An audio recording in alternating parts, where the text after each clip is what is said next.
Hello दोस्तों, मेरा नाम है उज्जवल रवि और आप देख रहे हैं ज्ञान चूरन। फीफा वर्ल्ड कप 2022 कतर में खत्म हो गया है और अर्जेंटीना ने वर्ल्ड कप जीत लिया है। और कतर वर्ल्ड कप खेल प्रेमियों के लिए मेसी की आखिरी वर्ल्ड कप के तौर पे याद रखा जाएगा, पर कतर वर्ल्ड कप अपने करप्शन और मानवता के हनन के लिए भी याद रखा जाएगा। 6500 से ज्यादा प्रवासी मजदूर मरे, जहां प्रवासी मजदूरों से दिन रात काम करवाया जाता रहा। 50 डिग्री सेल्सियस या उससे ज्यादा पर ही उनके साथ बंधुआ मजदूर सा व्यवहार किया गया। जिन मजदूरों ने कतर को 10 साल के अंदर वर्ल्ड कप के लिए तैयार कर दिया, उन्हीं के साथ जानवरों सा सलूक किया गया। उनका पासपोर्ट तक उनसे छीन लिया गया। 2014 से 2021 तक सिर्फ भारत के 2400 लोग मर गए। 2400 भारतीय वर्कर मर गए जो पैसा कमाने गए थे, पर वे पैसा की जगह मौत कमा कर आए। कतर में ज्यादातर वर्कर भारत, पाकिस्तान, बांग्लादेश, श्रीलंका जैसे देशों से काम करने जाते हैं और मरने वालों में सबसे ज्यादा भारतीय हैं। पर भारत सरकार ने इस पर कभी कुछ नहीं कहा, ना ही भारत की विपक्षी पार्टियों ने कुछ कहा। ये सारे के सारे पॉलिटिकल पार्टी भारतीय मजदूरों के मौत पे चुप हैं। आपको बता दूं कि 2400 भारतीय मजदूर मरे हैं कतर में, उनकी लाशें तक भारत नहीं आई हैं। जब किसी गरीब देश में कुछ होता है तो सरकार बहुत बढ़ चढ़ कर दिखाती है और अपना पीठ थपथपाती है, पर कतर जैसे अमीर देशों के सामने सरकार बोलने से क्यों कतराती है? ये वही वर्कर हैं जो पैसा कमा कमा कर सारा धन भारत भेजते हैं, जिससे हमारा विदेशी मुद्रा भंडार बढ़ता है। तब सरकार बोलती है कि सारी दुनिया में भारतीय सबसे ज्यादा धन कमाकर अपने घर भेजते हैं। आपको बता दूं कि यूरोप, अमेरिका में रहने वाले लोग वहीं सेटल हो जाते हैं। वे बहुत कम धन ही भारत भेजते हैं क्योंकि उनको वहां की नागरिकता मिल जाती है।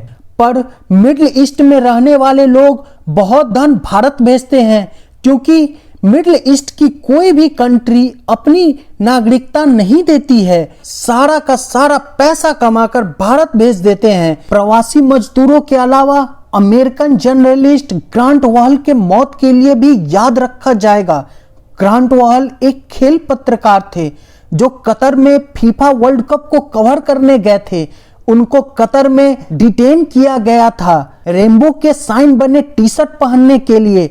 आपको पता होना चाहिए कि रेनबो कलर LGBTQ कम्युनिटी का साइन है और मिडिल ईस्ट के देश इसको गलत मानते हैं। वहीं इस वर्ल्ड कप को ईरान के प्लेयर द्वारा हिजाब के विरोध में जो प्रदर्शन ईरान में हो रहे हैं, उसके सपोर्ट में राष्ट्रगान न गाने के उनके साहसिक कदम के लिए हमेशा याद रखा जाएगा। आपको ये बात पता होना चाहिए कि इसके लिए ईरान की सरकार उनको ही नहीं, उनके पूरे परिवार को फांसी की सजा दे सकती है, पर वे फिर भी उस प्रदर्शन के पक्ष में खड़े हो गए। ये बहुत बड़ी बात है। आपको पता होना चाहिए कि मिडिल ईस्ट के देशों में औरतों को कोई विशेष अधिकार नहीं दिए गए हैं। ये सब घटना तो वर्ल्ड कप से पहले या उस दौरान हुई, पर अब जो घटना हुई है वो बहुत बड़ी घटना है। अभी कुछ दिन पहले ही बेल्जियम की राजधानी ब्रसेल में वहां की पुलिस ने यूरोपियन यूनियन के पार्लियामेंट के कुछ मेंबर के घर पे छापा मारा। वहां पे उनके पास से भारी मात्रा में कैश मिला।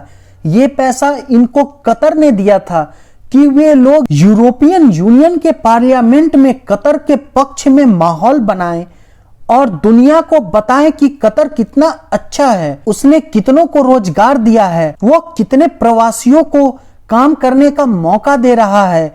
और आपको ये बात सुनकर बहुत आश्चर्य होगा कि यूरोपियन यूनियन के पार्लियामेंट के वाइस प्रेसिडेंट ईवा काइली तक कतर के हाथों बिक चुकी थी।